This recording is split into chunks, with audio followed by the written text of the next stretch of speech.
नरेंद्र मोदी तीसरी बार प्रधानमंत्री बने और पूरी कैबिनेट काम में जुट गई, लेकिन उत्तर प्रदेश की हार अभी भी उन्हें बेचैन कर रही है और यूपी में बीजेपी 62 सीटों से 33 सीटों पर कैसे आ गिरी, इस सवाल के जवाब के नतीजे के बाद से ही खोजे जा रहे हैं। अब बड़ी खबर यह है कि यूपी की हार का पता लगाने के लिए बीजेपी ने स्पेशल टीम तैयार कर ली है। क्या क्या करेगी ये स्पेशल टीम, इस खास रिपोर्ट में आपको दिखाते हैं।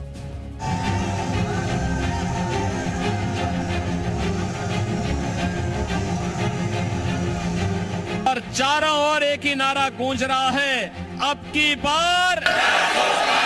अरे जरा योगी जी से ट्यूशन लो, बुलडोजर कहां चलाना कहां नहीं चलाना।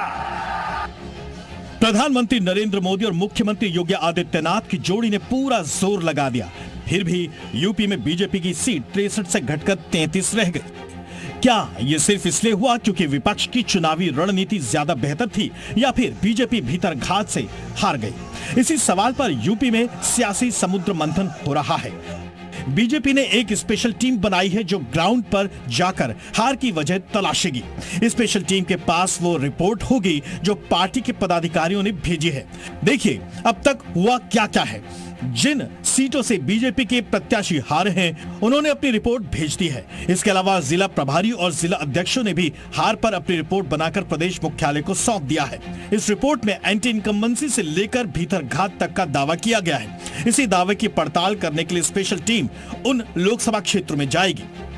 यूपी हार की वजहों को लेकर इसी हफ्ते समीक्षा बैठक भी होनी है। बीजेपी के हारे हुए कई उम्मीदवारों ने कैमरे पर आरोप लगाया कि उनके क्षेत्र में पार्टी के ही नेताओं ने भीतर घात किया। मुजफ्फरनगर सीट से हारे बीजेपी उम्मीदवार संजीव बालियान ने अपनी ही पार्टी के नेता और पूर्व विधायक संगीत सोम पर समाजवादी पार्टी को जिताने का आरोप लगाया था। हालांकि संगीत सोम ने इसे खारिज कर दिया।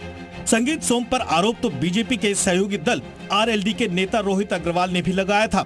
हालांकि उन्हें आरएलडी की ओर से नोटिस भेजा गया और कहा गया कि जुबान संभाल कर बोलें। वैसे बीजेपी की सियासी भीतरघात पर विपक्ष मौज ले रहा है।